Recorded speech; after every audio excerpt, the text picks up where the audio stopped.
नमस्कार दोस्तों, मेरा नाम है अंकित और आप देख रहे हैं महाकाल चैनल।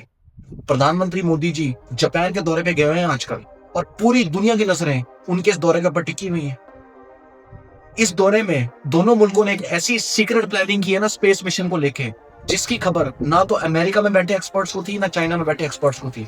इस गुप्त स्पेस मिशन का नाम है लूपेक्स, लूनर पोलर एक्सप्लोरेशन, जिसे चंद्रयान 5 का भी नाम दिया जा रहा है।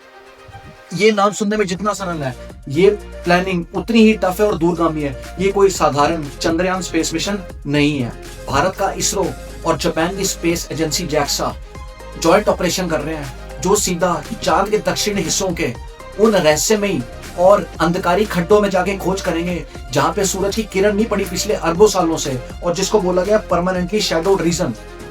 उन रहस्यमय खड्डों में पानी मौजूद है, बर्फ की शेप में, और चांद पे पानी मिलना बहुत बड़ी बात है।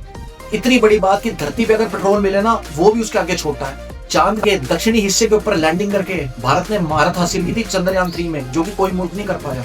इस मिशन में भी भारत अपना लैंडर तैयार कर रहा है। लैंडर वो यान होता है जो कि चांद पे उतरता है। चंद्रयान 3 में भारत ने विक्रम लैंडर यूज किया था। ये जो लैंडर यूज किया जा रहा है, ये विक्रम लैंडर से भी कई ज्यादा एडवांस और ताकतवर है। रोवर जो कि चांद के सतह पे चलेगा और खोज करेगा मिनरल्स की, उसको बना रही है जापान की जैक्सा कंपनी, को जापान रोबोटिक्स में बहुत आगे है। 2027-28 में जापान अपना सबसे शक्तिशाली रॉकेट H3 यूज करेगा इस मिशन को लॉन्च करने के लिए। तो भारत का दिमाग और जापान की टेक्निक मिलकर एक ऐसा मिशन लॉन्च करने जा रहे हैं जिसे पूरी दुनिया देखेगी। इस मिशन के अंदर सिर्फ पानी की खोज नहीं की जा रही, इस मिशन के अंदर मिट्टी, पत्थर और इंपॉर्टेंट मिनरल्स की खोज की जा रही है, जो फ्यूचर में चांद पे इंसानी बस्तियां बसाने और वहां से धरती के लिए एनर्जी रिसोर्सेज लाने का रास्ता खोजेगा। जियोपॉलिटिकली भारत और जापान का लूपेक्स मिशन बहुत इंपॉर्टेंट है, जिसने चाइना और अमेरिका को सोच में डाल दिया है। जिसकी चांद के ऊपर पकड़ है ना, धरती पे तो वो माला माल है ही है। अब चाइना को तो बहुत टाइम से सपना है कि चांद के साउथ हिस्से के ऊपर ना वो अपना इंटरनेशनल लूनर रिसर्च स्टेशन बना सके, यानी कि ILRS। 2030 तक चाइना का ये मकसद था कि मैं वहां पे बेस बना लूं और जितने भी इंपॉर्टेंट रिसोर्सेज या मिनरल्स है ना, उनको मैं अपने अंडर ले लूं, जो कि दुनिया के लिए बहुत बड़ा खतरा था।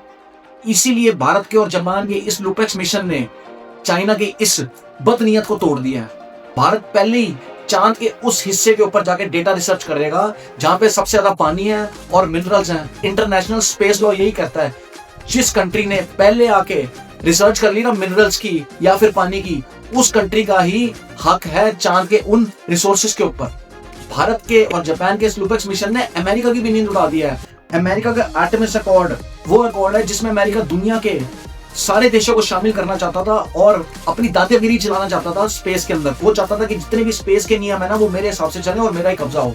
लेकिन भारत और जापान के इस लूपेक्स मिशन ने अमेरिका का भी सपना तोड़ दिया और दुनिया को दिखा दिया कि भैया भारत जो है ना, वो अब 1947 या 2000 वाला भारत नहीं है, 2025 वाला भारत है। ये ऐसा भारत है जो अब पानी से ही रॉकेट फ्यूल बनाएगा, जो कि चाइना, पाकिस्तान और अमेरिका तो कभी ख्वाब में नहीं देख सकते। बाकी दोस्तों, आपका कहना इस वीडियो के बारे में मुझे कमेंट सेक्शन में लिख के बताइए, और यदि आपको भारतीय होने में गर्व है तो कमेंट सेक्शन में जय हिंद लिखिए। जय हिंद, वंदे मातरम, भारत माता की जय।